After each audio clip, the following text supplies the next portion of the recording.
റോസാപ്പൂ ചിന്ന റോസാപ്പൂ അയ്യോ ഓടിപ്പോ എൻ്റെ പാട്ട് കേട്ടിട്ട് ഓടിപ്പോകാൻ വരട്ടെ. ഞാൻ ഇന്നലെ റോസാപ്പൂ ഉണ്ടാക്കി, പൂ മാത്രം ഉണ്ടാക്കിയിട്ട് അങ്ങ് പോയില്ലേ. അപ്പം നമുക്ക് അതിൻ്റെ തണ്ടും ബാക്കി കാര്യങ്ങളൊക്കെ കാണണമല്ലോ.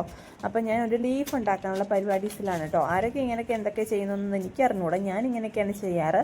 പക്ഷേ ഇതിന് നമ്മുടെ ബുക്കിൻ്റെ ബൈൻഡില്ലേ, ബുക്കിൻ്റെ ബൈൻഡായിരുന്നു ആവശ്യം. എനിക്കിപ്പം ബുക്കിൻ്റെ ബൈൻഡൊന്നും കിട്ടാഞ്ഞുകൊണ്ട് ബുക്കിൻ്റെ പേപ്പർ എടുത്തു. അപ്പം നിങ്ങൾ ചോദിക്കും ആ ബുക്കിൻ്റെ ബൈൻഡ് എവിടെയാണ്? ആ ബുക്കിൻ്റെ ബൈൻഡ് ഞാൻ കണ്ടില്ല ഗൈസ്, എവിടെയോ പോയി. അപ്പോൾ നിങ്ങൾ കണ്ടു നോക്കൂട്ടോ എൻ്റെ ബാക്കി പരിപാടീസ്. ഞാൻ ഇപ്പോൾ ഇന്നലത്തെ വീഡിയോസിൽ പറഞ്ഞില്ലേ കുറേ നാളത്തെ പഴക്കോട് ഞാൻ ഇത് പഠിച്ചെടുത്തത് എന്നുള്ളത്. പിന്നെ ഞാൻ ഇടയ്ക്കിടയ്ക്ക് നമ്മുടെ വീട്ടിലോരോ വേറെ ഞാൻ കുറേ വെറൈറ്റി ഐറ്റംസ് നമ്മുടെ യൂട്യൂബ് ഒന്നും നോക്കിയിട്ടല്ലായിരുന്നു, സ്വന്തമായിട്ട് കുറേ കണ്ടുപിടുത്തങ്ങളൊക്കെ ഞാൻ പൂവിൽ പരീക്ഷിച്ചിട്ടുണ്ട്. നമുക്ക് വരും വീഡിയോസിൽ കാണാം കേട്ടോ.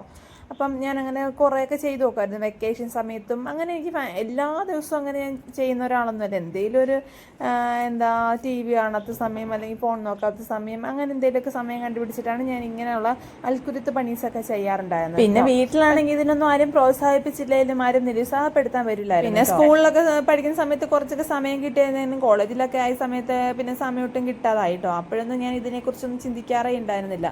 പിന്നെ ഞാനിത് തൊട്ട് തുടങ്ങുന്നത് നമ്മുടെ ലോക്ക്ഡൗൺ സമയത്തായിരുന്നു കേട്ടോ. ലോക്ക്ഡൗൺ സമയത്ത് എന്ന് പറഞ്ഞാൽ എൻ്റെ ഒരു ഡിപ്രഷൻ പീരീഡ് ആയിരുന്നു കേട്ടോ ലോക്ക്ഡൗൺ സമയം എന്ന് പറഞ്ഞത്. അതിൽ നിന്ന് ആ ഡിപ്രഷനിൽ നിന്ന് ഓവർകം ചെയ്യാൻ വേണ്ടി ഞാൻ തിരഞ്ഞെടുത്ത എൻ്റെ ഇഷ്ടപ്പെട്ട ഒരു മാർഗ്ഗമായിരുന്നു ഇത്. എനിക്കന്ന് ഫോണോ ടി വി അങ്ങനെ ഒരു സംഭവവും ഉണ്ടായിരുന്നില്ല. ഞാൻ ഫുള്ളി ലോക്ക്ഡ് ആയിരുന്ന സമയമാണ് കേട്ടോ.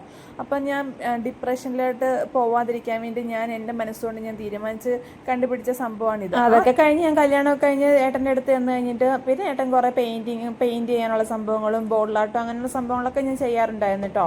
എന്നിട്ട് ഞാൻ ഒരു പ്രാവശ്യം എൻ്റെ മോളെ പ്രഗ്നൻ്റ് ആയ സമയത്തൊക്കെ ഞാൻ അങ്ങനെ ബോർഡിൽ ആർട്ട് കാര്യങ്ങളൊക്കെ ചെയ്യാറുണ്ടായിരുന്നു.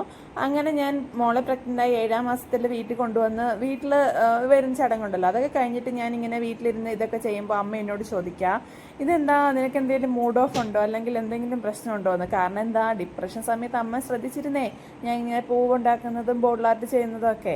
അപ്പോഴാണ് എനിക്ക് ആ ഒരു യാഥാർത്ഥ്യം. സ്കൂളിലൊക്കെ പഠിച്ചിരുന്ന സമയത്ത് പ്രത്യേക വികാരങ്ങളൊന്നും ഇല്ലാതെ ഞാൻ ഈ ഫ്ലവേഴ്സ് ഒക്കെ മേക്ക് ചെയ്യുമ്പോഴും അമ്മയ്ക്ക് വലിയ പ്രശ്നമൊന്നും ഉണ്ടായിരുന്നില്ല. പക്ഷെ ഞാനൊന്ന് മെന്റലി ഡൗൺ ആയിരുന്ന സമയത്ത് എൻ്റെ അമ്മ ഞാൻ ചെയ്യുന്ന പ്രവൃത്തികളെല്ലാം നല്ല പോലെ ഒന്ന് നിരീക്ഷിച്ചുകൊണ്ടിരുന്നു എന്ന് എനിക്ക് മനസ്സിലായിട്ടോ. അദ്ദേഹം പറഞ്ഞ സമയം പോയില്ലേ, നമ്മുടെ റോസാപ്പൂ ഇവിടെ റെഡി ആയിട്ടുണ്ട് കേട്ടോ. പെയിന്റ് അടിച്ചിട്ട് കുറേ നേരം വെയിറ്റ് ചെയ്യാനുള്ള സമയം ഇല്ലാത്തതുകൊണ്ട് അപ്പം തന്നെ ഇലയൊക്കെ ഒന്ന് സെറ്റ് ചെയ്ത് വെച്ചിട്ടുണ്ട് കേട്ടോ. പിന്നെ നമ്മുടെ റോസാപ്പൂ എങ്ങനെയുണ്ടെന്ന് കമന്റ് ചെയ്യണം കേട്ടോ എല്ലാവരും. ഇഷ്ടപ്പെട്ടെങ്കിൽ ലൈക്കും ഷെയറും സബ്സ്ക്രൈബും. അപ്പോൾ അടുത്ത വീഡിയോ കാണുന്നവരെ ടാറ്റാ ബൈ ബൈ.